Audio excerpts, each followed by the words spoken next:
Good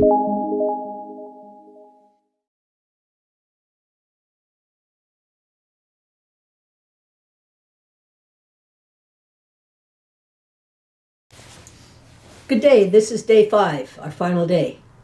Today I'm reading from the Book of Mysteries, day 295 and day 298. I usually read from this book every night before I go to bed. I find them intriguing. On day 295, it's the secret name of God. We sat on the bottom ledge of my window looking out at the star-filled night. God has a name, said the teacher. A name that has to do with you, and you only. A secret name that only you know the meaning of. I don't understand. Well, when Jacob wrestled with God, God asked him for his name. And when he spoke it, God changed his name from Jacob to Israel. But did you know that Jacob also asked God for his name that night? And what was the answer? It doesn't say. But soon after the encounter, Jacob would reveal the name of God. He would build an altar and call it El Eloi Yisrael. El Eloi Yisrael means God, the God of Israel. What was he saying? Israel was Jacob's own name. So for Jacob to call him the God of Israel is the same as naming him the God of me. Exactly. And throughout the scriptures, God would refer himself as the God of Israel. You see, it is God's will to join his name to the name of his people. And the scriptures say that if you're born again, you are also Israel. So you must also join your name to the name of God. It means that it's not enough to call him God. You must give him a new name. How can I give God a name? He must become the God of you. The God of, he paused, your name. The one named John must know him as the God of John. The one named Mary must know him as the God of Mary. It is his will that your name be in his name, and that his name be joined to yours, just as his life is joined to your life, and his identity to your identity. His secret name is as sacred as all his other names. It means he's the God of your existence, your life, the God of your past, the God of your needs, the God of your wounds, the God of your heart. It means he's the God of you and all you are. So it is the name that only you and he fully know the meaning of. So Jacob asked God for his name and then discovered it. And for those who truly know him, this is the name they too discovered. The sacred name, the God of you.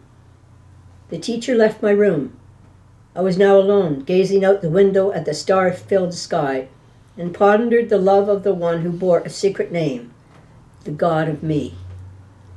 Our mission today, speak God's secret name, the God of you, the God of your name.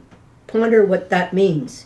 He's the God of all you are and has chosen your name in his. We can check out Genesis 32 verses 29 to Genesis 33 verse 20, and Psalm 18 verse 2, and Isaiah 48 verse 1. I also read from day 298. These are just recent because I just came across them this week, so this is, which is the week that I recorded this. Day 298, called The Faces of God. It was a sunny day. We were standing next to a pool of water formed of the desert rains. I was looking at my reflection in the water when I noticed the reflection of another. It was the face of the teacher. He was standing over my shoulder. Imagine, he said, as I watched him speak through the waters, imagine seeing the face of God. In Hebrew, the word for face is panim. Do you notice anything about it? It has I am at the end, I said. So what? That would make it plural. It would, he said. So the word face is not really face, but faces. So to speak of the face of God in Hebrew is to speak of the faces of God. And what is a face? It's not the essence of the person or being, but in the appearance. It's how you know and recognize another. And how do you see the face of God? By the panem, through his many faces. You see them in his blessings, in his provisions, in every good thing that has blessed your life, in the love he wove into those who once cared for you, in every kindness shown to you in your time of need, and every good given to you by his people. In their loving you, he was loving.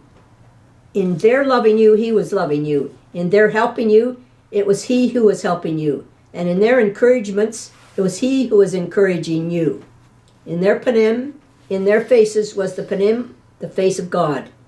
And as Mary Magdalene looked into the face of God, but didn't realize it was his face, so too in your life, you have looked into his face and not realized it was the face of God. But if you look, you'll see it. For blessed are the pure in heart, for they shall see God. Look always for the good, for the holy, and the beautiful, and you'll find and you'll see the face of God. He turned from the waters. I did likewise. We were now face to face. And one more thing, he said.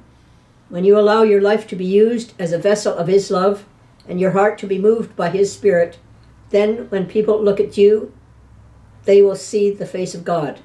Now look back at the waters. Do you know what you're looking at? What?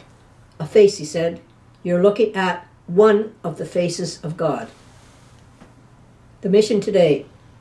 Today, make it your aim to see the faces of God in all their appearances and be one of them. The references are Genesis 32, verse 30, Numbers 6, verses 24 to 27, Matthew 5, verse 8, and 2 Corinthians 3, 7, verses 7, 13, and 18. Good day, have a good weekend, keep safe, and continue in God's blessings.